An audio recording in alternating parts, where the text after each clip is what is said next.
kasih setiamu Tuhan. Panjang dan lebarnya melebihi lautan,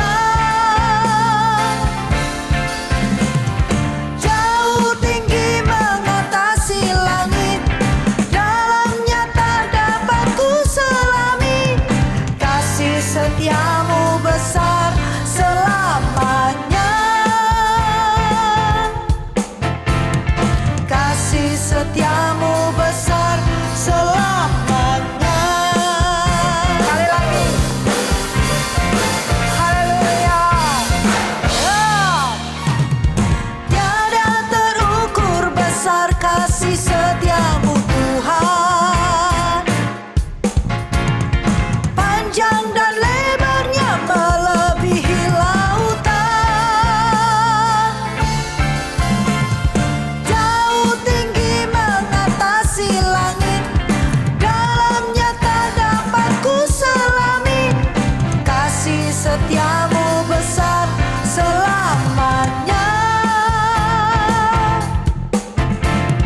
Kasih setiamu besar selamanya. Katakan, hatiku bersyukur, hatiku bersyukur, jiwaku memuji, mulutku pun bersorak memuji Engkau, Yesus. Ajar perbuatanmu, besar anugerahmu, takkan berhenti ku memuji namamu.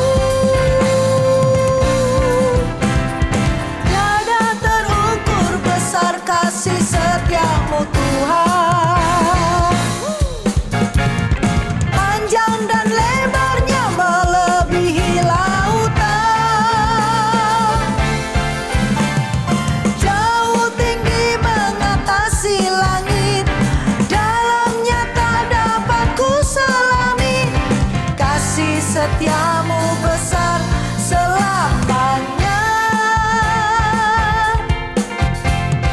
Kasih setiamu besar selamanya. Katakan, hatiku bersyukur, hatiku bersyukur, jiwaku memuji, mulutku pun bersorak memuji Engkau, Yesus. Ajar perbuatanmu, besar anugerahmu,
Oleh karena kemurahan Tuhan, ku ada sampai hari ini.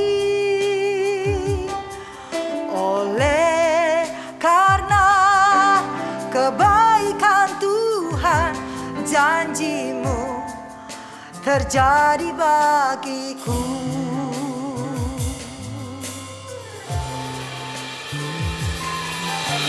Oleh karena kemurahan Tuhan, ku ada sampai hari ini. Oleh karena kebaikan Tuhan, janji-Mu terjadi bagiku. Katakan, aku percaya. Aku percaya berkat-Mu atasku melimpah, kebajikan, kemurahan selalu mengikutiku. Ku puji, ku sembah Kau Tuhan.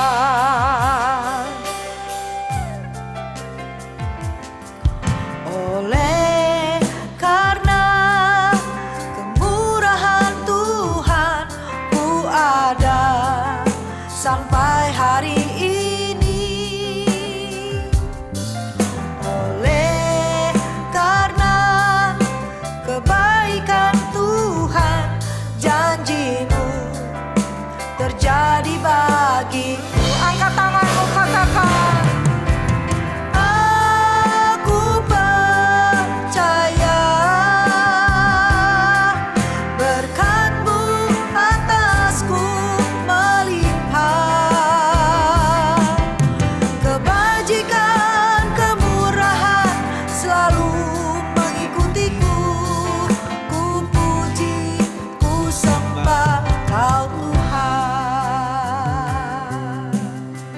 Katakan, oleh karena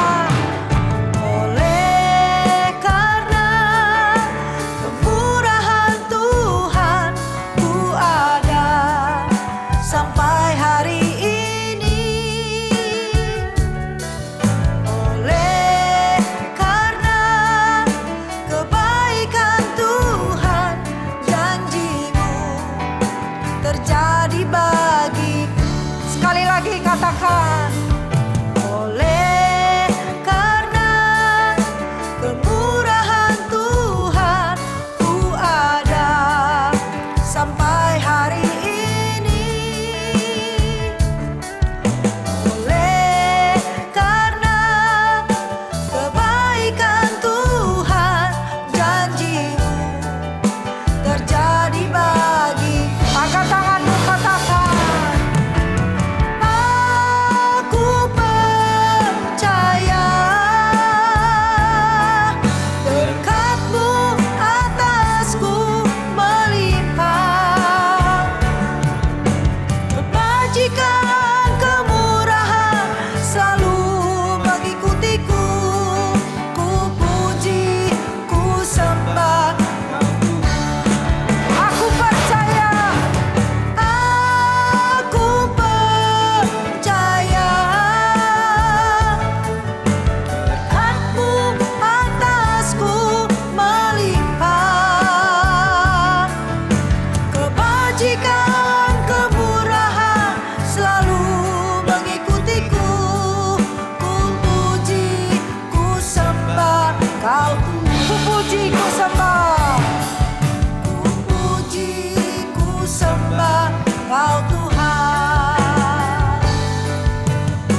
Shalom seluruh jemaat Tuhan di GBI House of Shalom Bintaro.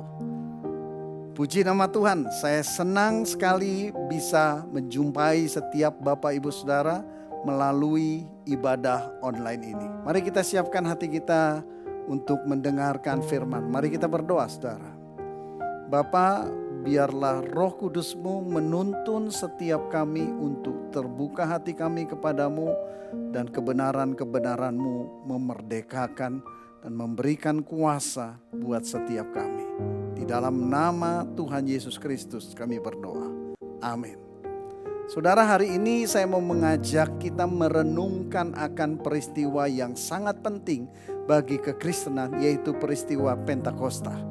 Mari kita buka dari Kisah Para Rasul pasal yang kedua ayat 1 sampai dengan ayat keempat.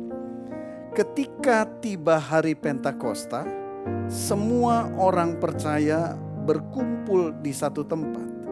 Tiba-tiba turunlah dari langit suatu bunyi seperti tiupan angin keras yang memenuhi seluruh rumah di mana mereka duduk. Dan tampaklah kepada mereka lidah-lidah seperti nyala api yang bertebaran dan hinggap pada mereka masing-masing.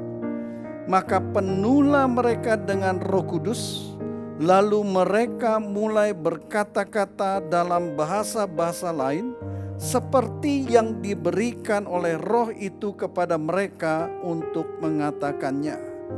Saudaraku, pada hari raya Pentakosta, murid-murid menunggu di loteng atas sambil bersatu hati dalam doa, sebagaimana yang Yesus pesankan. Kita bisa tahu betapa pentingnya peristiwa ini karena sebelum Yesus naik ke surga, Yesus memberikan perintah kepada murid-muridnya supaya tidak meninggalkan kota Yerusalem dan mereka harus menanti-nantikan akan pencurahan Roh Kudus yang sudah dinubuatkan oleh Nabi Yoel berabad-abad sebelumnya. Dan puji Tuhan, murid-murid menanti-nantikan waktu itu. Dan pada hari raya Pentakosta terjadilah pencurahan Roh Kudus. Menggenapi apa yang sudah dinubuatkan oleh Nabi Yoel, bahwa pada hari-hari terakhir Roh Kudus akan dicurahkan untuk semua orang. Khususnya tentunya kita berbicara orang-orang yang percaya kepada Yesus Kristus. Peristiwa ini adalah sesuatu yang amat sangat penting, saudaraku. Kenapa? Mari kita lihat. Melalui peristiwa baptisan Roh Kudus yang dialami oleh murid-murid Yesus, ada satu perubahan yang sangat besar terjadi di dalam kehidupan mereka. Saya mau membaca dari Kisah Para Rasul pasal kedua, masih di pasal yang sama, artinya dalam waktu yang tidak terlalu lama, karena ini masih berbicara di pasal yang sama, saudaraku. Kisah Para Rasul pasal kedua ayat 41 sampai dengan 47. Orang-orang yang menerima perkataannya itu memberi diri dibaptis, dan pada hari itu jumlah mereka bertambah kira-kira 3.000 jiwa. Mereka bertekun dalam pengajaran rasul-rasul dan dalam persekutuan. Dan mereka selalu berkumpul untuk memecahkan roti dan berdoa. Maka ketakutanlah mereka semua, sedang rasul-rasul itu mengadakan banyak mujizat dan tanda. Dan semua orang yang telah menjadi percaya tetap bersatu. Dan segala kepunyaan mereka adalah kepunyaan bersama. Dan selalu ada dari mereka yang menjual harta miliknya, lalu membagi-bagikannya kepada semua orang sesuai dengan keperluan masing-masing. Dengan bertekun dan dengan sehati mereka berkumpul tiap-tiap hari dalam bait Allah. Mereka memecahkan roti di rumah masing-masing secara bergilir dan makan bersama-sama dengan gembira dan dengan tulus hati, sambil memuji Allah. Dan mereka disukai semua orang, dan tiap-tiap hari Tuhan menambah jumlah mereka dengan orang yang diselamatkan. Saudaraku, peristiwa pencurahan Roh Kudus yang membuat murid-murid Yesus mengalami baptisan Roh Kudus yang disertai dengan tanda awal berbahasa roh itu ternyata mengubahkan seluruh kehidupan murid-murid Yesus. Yang pertama, perubahan yang sangat mencolok adalah perubahan perilaku di dalam kehidupan murid-murid Yesus yang terjadi secara signifikan, yang terjadi secara menyolok, saudaraku. Yaitu bisa saya katakan bahwa mulai muncul buah Roh Kudus di dalam kehidupan murid-murid Yesus. Menarik sekali. Yesus mengajar dan memuridkan secara langsung murid-muridnya. Mungkin lebih kurang sekitar 3 tahun, 3 tahun setengah. Setiap hari Yesus mengajar. Yesus memuridkan murid-muridnya. Tapi apa yang terjadi? Sebelum peristiwa baptisan Roh Kudus, apakah kehidupan murid-murid Yesus berubah perilaku mereka? Tidak.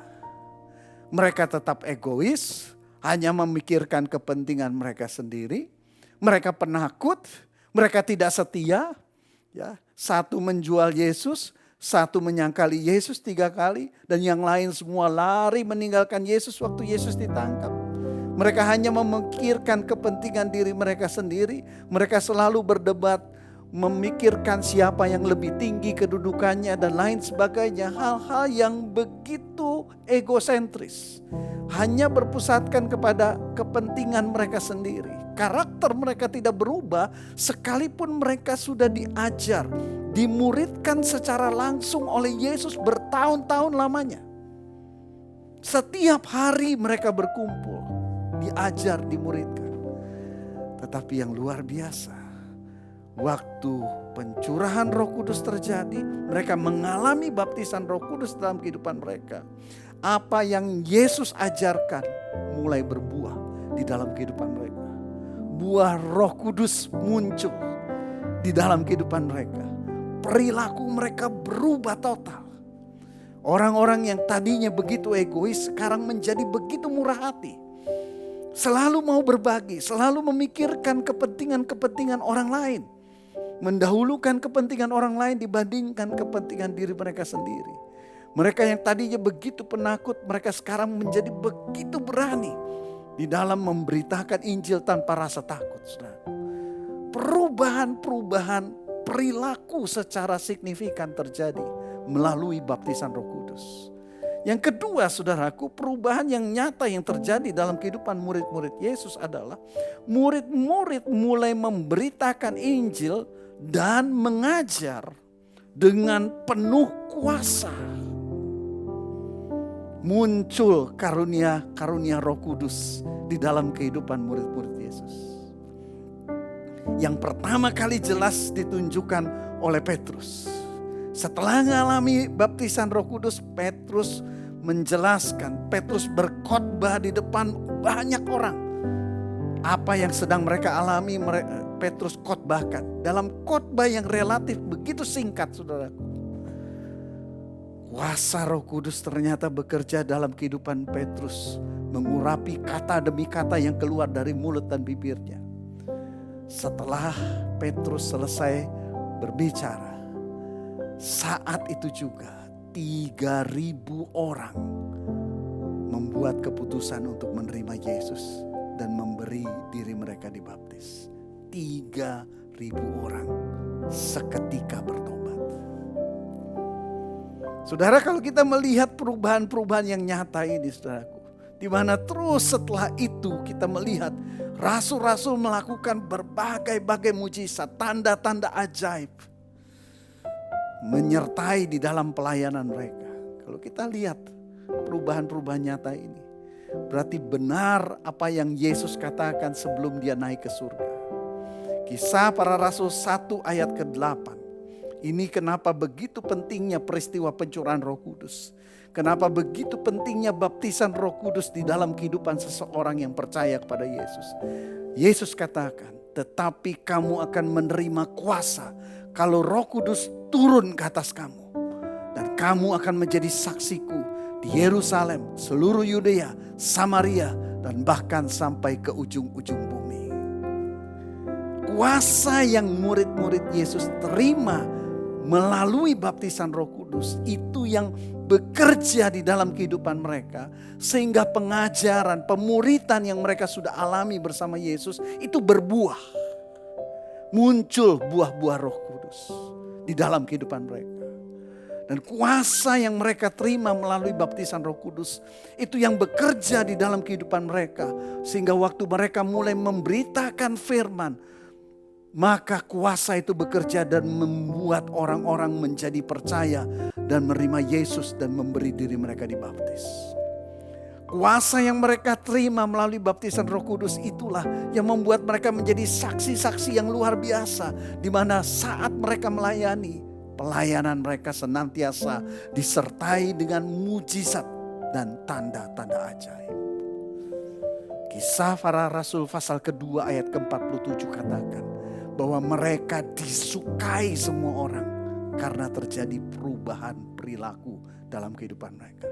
Dan jumlah mereka tiap-tiap hari ditambah-tambahkan oleh Tuhan karena mereka memberitakan Injil dengan penuh kuasa. Saudara, mungkin waktu saudara mendengarkan akan hal ini, ada sebagian dari kita yang berkata, kenapa saya tidak mengalami hal-hal itu di dalam kehidupan saya? Maka saya mau katakan ada beberapa kemungkinan yang bisa kita alami, sehingga kita tidak mengalami apa yang dialami oleh murid-murid Yesus melalui peristiwa baptisan Roh Kudus. Yang pertama adalah karena ketidakpercayaan. Tidak sedikit orang-orang Kristen itu tidak percaya bahwa karya Roh Kudus masih ada sampai hari ini. Tidak sedikit orang-orang Kristen tidak percaya bahwa baptisan Roh Kudus masih terjadi sampai hari ini.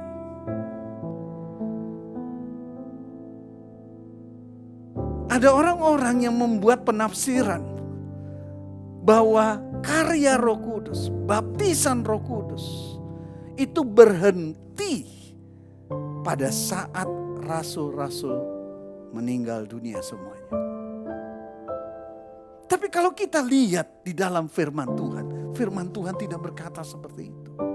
Dan kalau kita melihat, kita membuka mata, kita membuka hati di dalam kehidupan bergereja sampai hari ini, nyatanya baptisan Roh Kudus masih terus terjadi.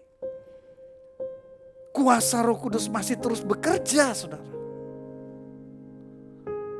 Tapi ada sebagian orang menafsirkan dengan cara mereka.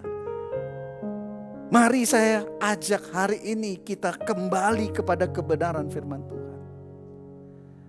Apa yang firman Tuhan katakan menunjukkan kepada kita betapa pentingnya peristiwa yang terjadi di hari raya Pentakosta itu.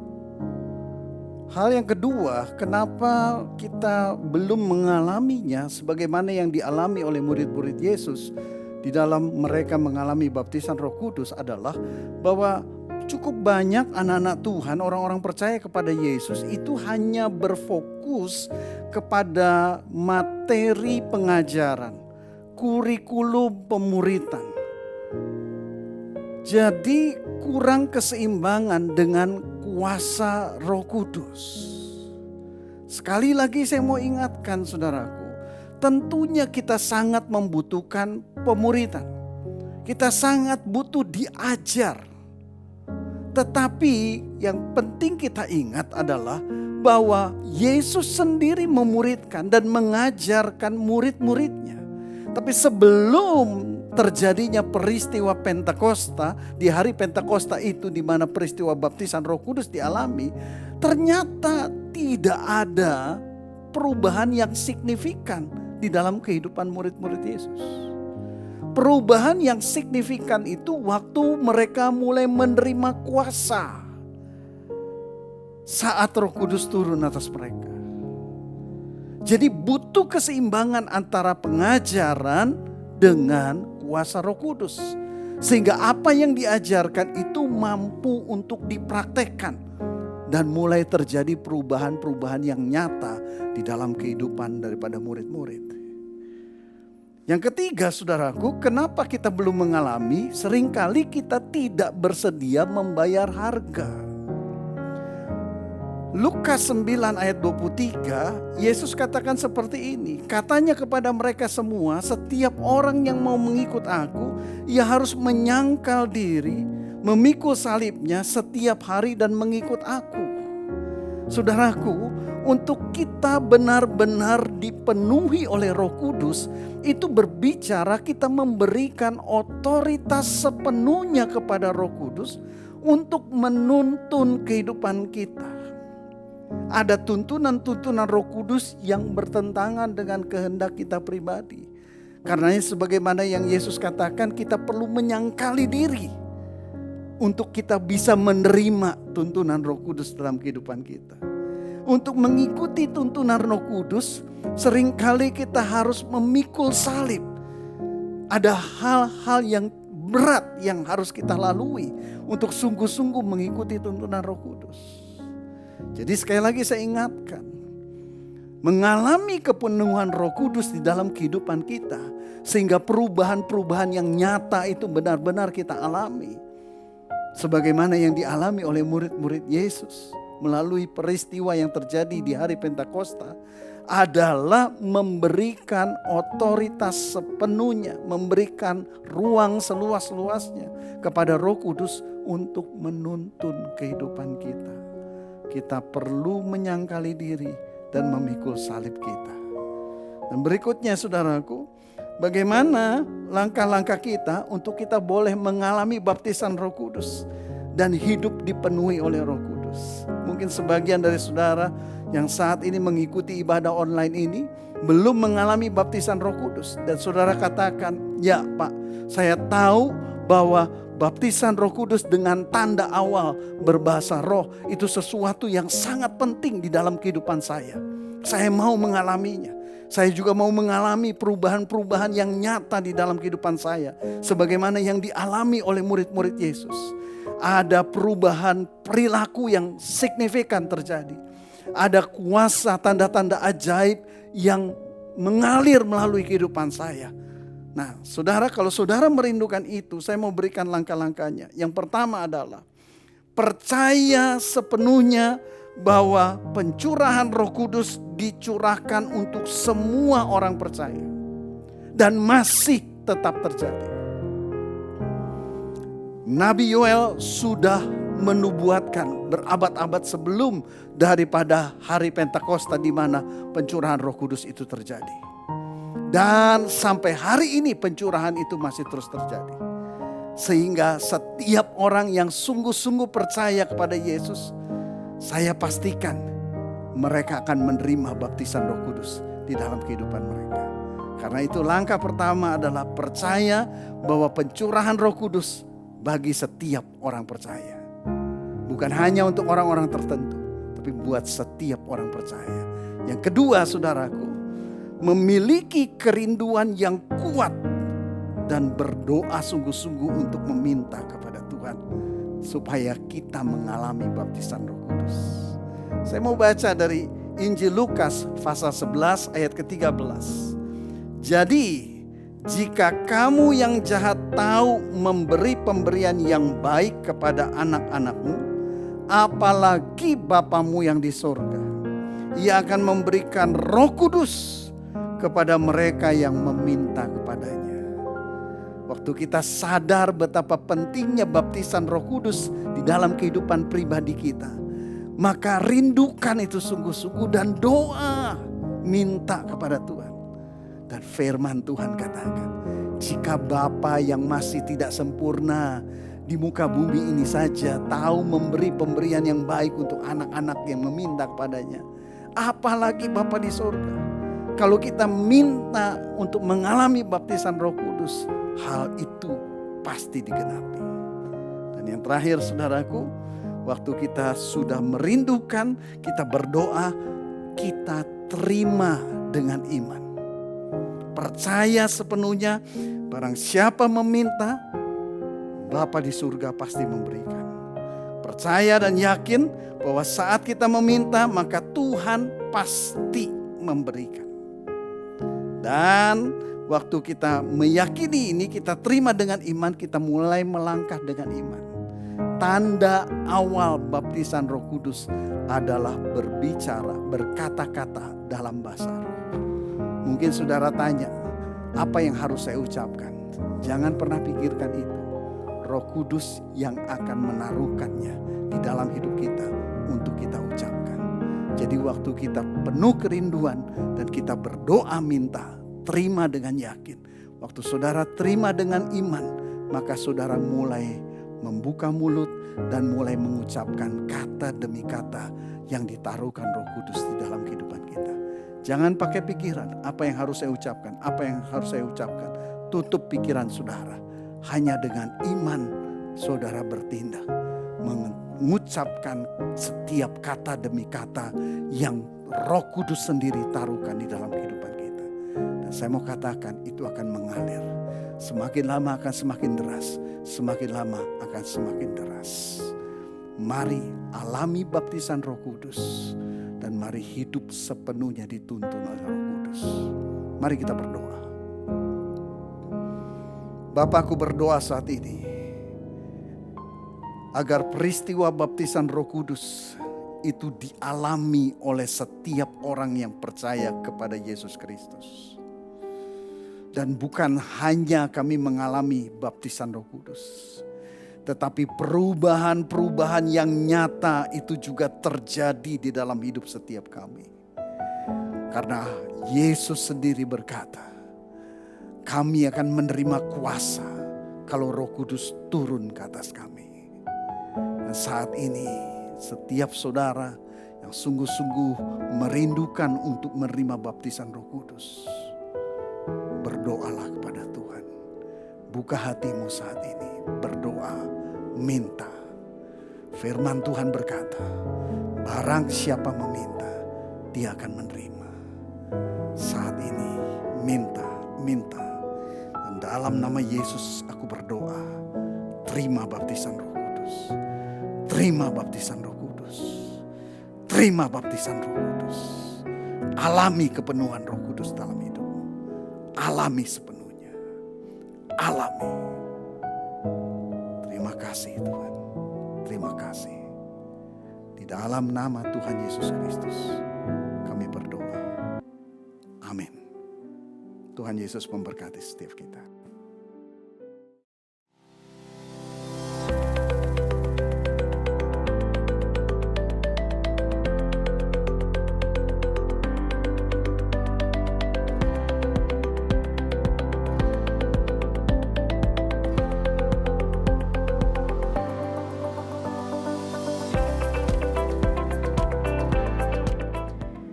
Mazmur 91. Dalam lindungan Allah. Orang yang duduk dalam lindungan yang maha tinggi dan bermalam dalam naungan yang maha kuasa akan berkata kepada Tuhan, tempat perlindunganku dan kubu pertahananku, Allahku yang kupercayai. Sungguh, dialah yang akan melepaskan engkau dari jerat penangkap burung, dari penyakit sampar yang busuk. Dengan kepaknya, ia akan menudungi engkau. Di bawah sayapnya, engkau akan berlindung. Kesetiaannya ialah perisai dan pagar tembok. Engkau tak usah takut terhadap kedahsyatan malam, terhadap panah yang terbang di waktu siang, terhadap penyakit sampar yang berjalan di dalam gelap, terhadap penyakit menular yang mengamuk di waktu petang. Walau 1000 orang rebah di sisimu dan 10.000 di sebelah kananmu, tetapi itu tidak akan menimpamu. Engkau hanya menontonnya dengan matamu sendiri dan melihat pembalasan terhadap orang-orang fasik. Sebab Tuhan ialah tempat perlindunganmu, yang maha tinggi telah kau buat tempat perteduhanmu. Malapetaka tidak akan menimpa kamu, dan tulah tidak akan mendekat kepada kemahmu. Sebab malaikat-malaikatnya akan diperintahkannya kepadamu untuk menjaga engkau di segala jalanmu. Mereka akan menatang engkau di atas tangannya, supaya kakimu jangan terantuk kepada batu. Singa dan ular tedung akan kau langkahi. Engkau akan menginjak anak singa dan ular naga. Sungguh hatinya melekat kepadaku, maka aku akan meluputkannya. Aku akan membentenginya sebab ia mengenal namaku. Bila ia berseru kepadaku, aku akan menjawab. Aku akan menyertai dia dalam kesesakan. aku akan meluputkannya dan memuliakannya. Dengan panjang umur akan kukenyangkan dia dan akan kuperlihatkan kepadanya keselamatan daripadaku.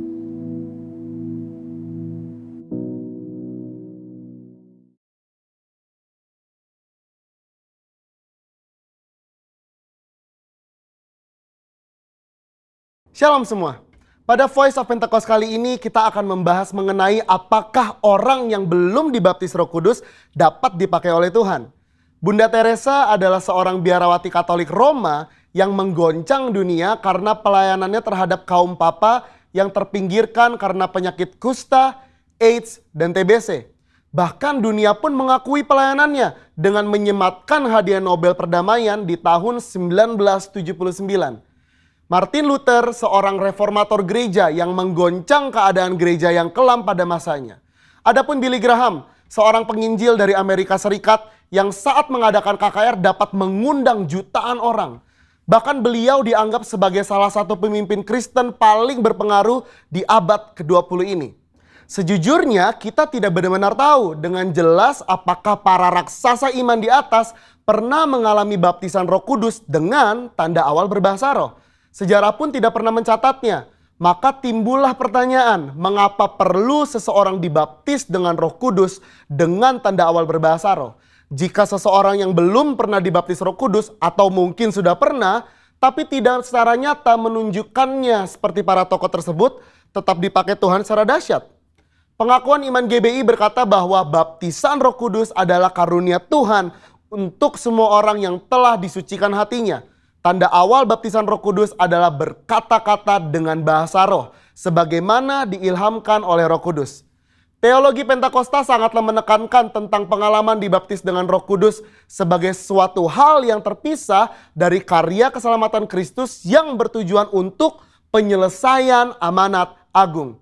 Kisah Para Rasul 1 ayat 8 mencatat, tetapi kamu akan menerima kuasa kalau Roh Kudus turun ke atas kamu. Dan kamu akan menjadi saksiku di Yerusalem dan di seluruh Yudea dan Samaria dan sampai ke ujung bumi.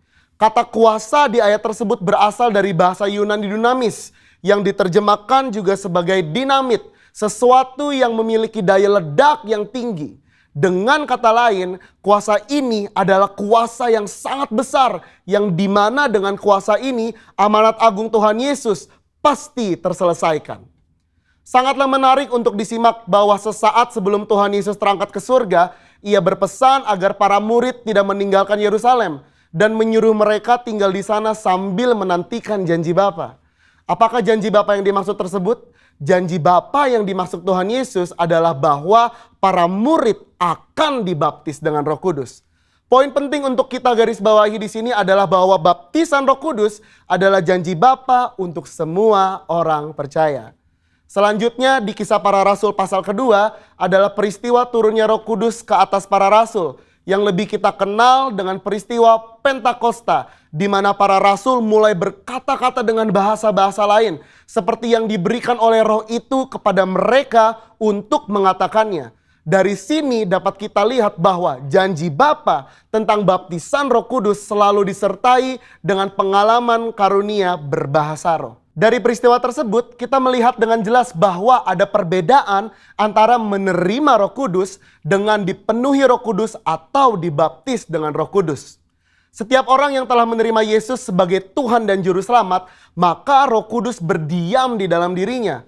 Bapa memberikan Roh Kudus di dalam hati kita sebagai jaminan dari semua yang telah disediakan untuk kita, yaitu anugerah keselamatan. Rasul Paulus pun menjelaskan di dalam 1 Korintus 6 ayat 19. Atau tidak tahukah kamu bahwa tubuhmu adalah bait Roh Kudus yang diam di dalam kamu? Roh Kudus yang kamu peroleh dari Allah dan bahwa kamu bukan milik kamu sendiri. Keberdiaman Roh Kudus di dalam hidup orang percaya memampukan seseorang untuk memiliki hidup yang menghasilkan buah roh. Namun, seseorang yang telah dibaptis dengan Roh Kudus akan memiliki kuasa untuk menyelesaikan amanat agung sesuai yang tertulis di dalam Kisah Para Rasul pasal 1 dan 2. Dalam hal ini kita melihat bahwa baptisan Roh Kudus berfungsi secara eksternal. Alkitab juga mencatat dampak-dampak daripada baptisan Roh Kudus secara internal. Antara lain sebagai berikut. Yang pertama, baptisan Roh Kudus mengubah kehidupan doa kita. Roma 8 ayat 26 sampai 27. Yang kedua, baptisan Roh Kudus membangun iman kita. 1 Korintus 14 ayat 4a. Yang ketiga, baptisan Roh Kudus menyempurnakan pujian dan penyembahan kita. 1 Korintus 14 ayat 15. Dan yang keempat, baptisan Roh Kudus meningkatkan kepekaan rohani kita. 1 Korintus 14 ayat 2. Robert P. Mencius, seorang hamba Tuhan dan juga seorang penulis, memaparkan di dalam salah satu bukunya yang berjudul Speaking in Tongues, bahwa tanda kedewasaan Kristen tidak diukur dengan sudah atau belum mengalami baptisan roh, melainkan diukur dari hidup yang menghasilkan buah roh. Di mana hal ini juga menjadi bagian dari proses pengudusan atau sanctification. Akan tetapi perlu dimengerti bahwa di satu sisi adalah mungkin bagi seseorang untuk mengalami kuasa Roh Kudus tanpa berbahasa roh. Namun hal ini bukanlah pengalaman Alkitab yang utuh sebagaimana tertulis di Kisah Para Rasul pasal 1 dan 2.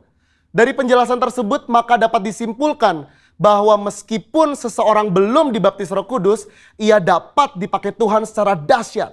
Namun pengalaman baptisan Roh Kudus membuat orang percaya dapat melayani tubuh Kristus dengan lebih maksimal.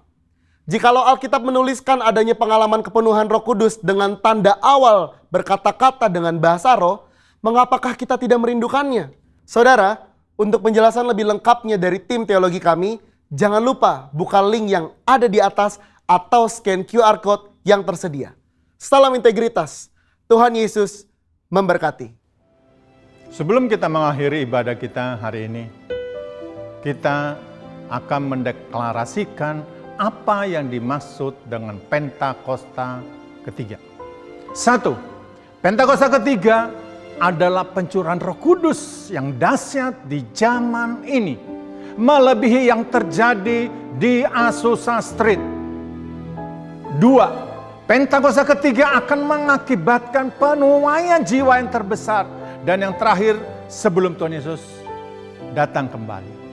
3. Pentakosta ketiga akan mengakibatkan generasi Yeremia, yaitu anak-anak muda yang dipenuhi Roh Kudus, cinta mati-matian kepada Tuhan Yesus, tidak kompromi terhadap dosa, dan akan bergerak untuk memenangkan jiwa. 4. Pentakosta ketiga akan lahir di Indonesia dan bergerak ke bangsa-bangsa. Gerakan ini dari timur ke barat dan akan kembali ke Yerusalem. 5. Pentakosta ketiga akan memberikan kuasa untuk menyelesaikan amanat agung. Dan setelah itu Tuhan Yesus datang kembali. Mari kita satu dalam doa. Bapa, terima kasih, kami bersyukur Bapa di hadapan-Mu untuk ibadah kami hari ini. Terima kasih buat firman yang kami boleh dengar, kami boleh terima. Terima kasih buat hamba-Mu Tuhan, yang sudah boleh menyampaikan pesan-Mu, isi hati-Mu Tuhan. Tuhan berkati hamba-Mu Tuhan, dengan pengurapan yang khusus Tuhan Yesus. Terima kasih Bapa. Kami berdoa siang hari ini juga Tuhan, buat gembala sidang kami, bahwa Pendeta Dr. Insinyur Niko Nyoto Raharjo, Tuhan terus menyertai akan gembala kami dalam memimpin gereja-Mu Gatot Subroto ini Tuhan. Biar pengurapan hikmat-Mu Tuhan senantiasa menyertai. Berkati istri, anak-anak, menantu, cucu. Tuhan berkati dan jagai senantiasa. Kami juga terus berdoa buat gembala GBI Bintaro Sob Shalom, buat Pendeta Beni Gunawan. Biar pengurapan-Mu juga terus mengalir buat hamba-Mu Tuhan. Dalam memimpin gereja-Mu Tuhan. Tuhan sertai, lindungi, jagai Tuhan. Istri, anak-anak, keluarga besarnya Tuhan, keluar masuk kemanapun hamba-Mu melayani. Biar kuasa-Mu menyertai Tuhan hamba-Mu Tuhan. Terima kasih Bapa. Terima kasih Tuhan. Terima kasih, berkati jemaat-jemaat-Mu sudah ambil bagian Tuhan. Tuhan berkati mereka semua Tuhan Yesus. Terima kasih Bapa. Setiap persembahan sudah diberikan, Tuhan berkati. Kami juga berdoa untuk bangsa kami, negara kami. Lawatan-Mu terus terjadi atas bangsa kami Tuhan. Biar Indonesia boleh dilawat oleh Tuhan.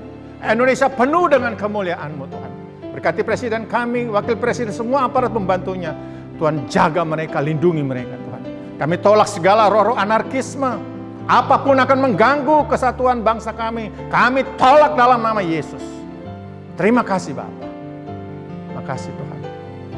Kami siap terima berkat-Mu Tuhan. Sekarang terimalah berkat Tuhan. Kasih karunia berlimpah-limpah daripada Allah Bapa dalam Anak yang tunggal Yesus Kristus. Persekutuan yang manis dengan Roh Kudus menyertai saudara sekalian mulai hari ini. Sampai Tuhan Yesus datang kembali menjemput kita di awan-awan dan bahkan sampai selama-lamanya. Yang percaya bersama-sama katakan, Amin.